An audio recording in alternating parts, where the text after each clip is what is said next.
Mais je tiens à vous dire une chose, c'est que j'ai vu en tête à tête le lieutenant-colonel Amkran, qui a été la cheville ouvrière, non pas du complot lui-même, mais de l'exécution. Il ne peut plus voler. Et quand je pense que c'est moi qui l'ai envoyé à l'hôpital Necre pour se faire soigner, il est condamné, il a des reins qui sont en très mauvais état. C'est le professeur Amburger qui l'a soigné. Et donc, vu le crâne, je lui dis, écoute, mon vieux, même si tu ne meurs pas devant le peloton d'exécution, est-ce que tu sais que tu es condamné et qu'en principe, tu devrais mourir d'ici 1 an et demi? Il m'a dit, je ne savais pas la date, mais je savais que j'étais condamné. Alors je dis, bon, écoute, ce sera peut-être pour toi un moindre regret. Quand cela a-t-il commencé? Il m'a répondu, Majesté, cela a commencé le 14 juillet 1971. C'est-à-dire que 4 jours après Skhirat, il était entrepris, chambré, le cerveau lavé par le général Hofker. Maintenant, quant au complot, il ne faut pas oublier, et les patrons militaires d'Hofker en Indochine vous le diront, qu'Hofker était l'homme des coups de main. Ce n'est pas l'homme des batailles rangées, c'est l'homme des coups de main. Le complot a dû jaillir dans son esprit 2 mois avant, ou 3 mois.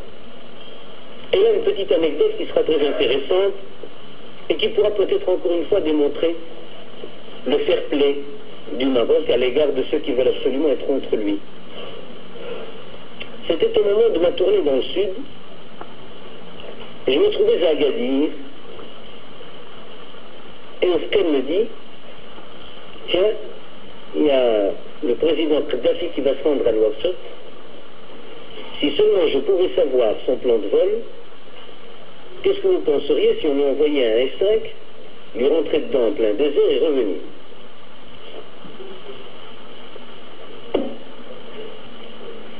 C'est le peu. Je dis, enfin, Hofker, tu es fou. Il m'a dit, si, on fait le coup. Je suis maintenant. Puis d'abord, il y a 2 choses qui, d'abord, ce n'est pas pensable.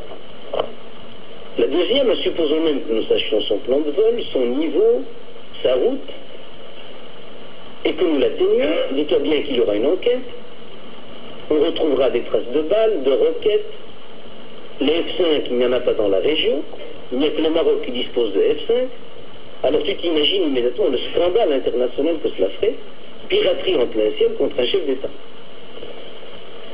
Deuxièmement, j'ai dit à supposer que ce sont là des mœurs qui ne sont pas dans les traditions marocaines. Oh non, c'est vraiment dommage. Si seulement je pouvais savoir. J'ai dit au fait, je t'interdis formellement cette histoire. Et je n'étais pas seul, il y avait avec moi 2 ou 3 témoins.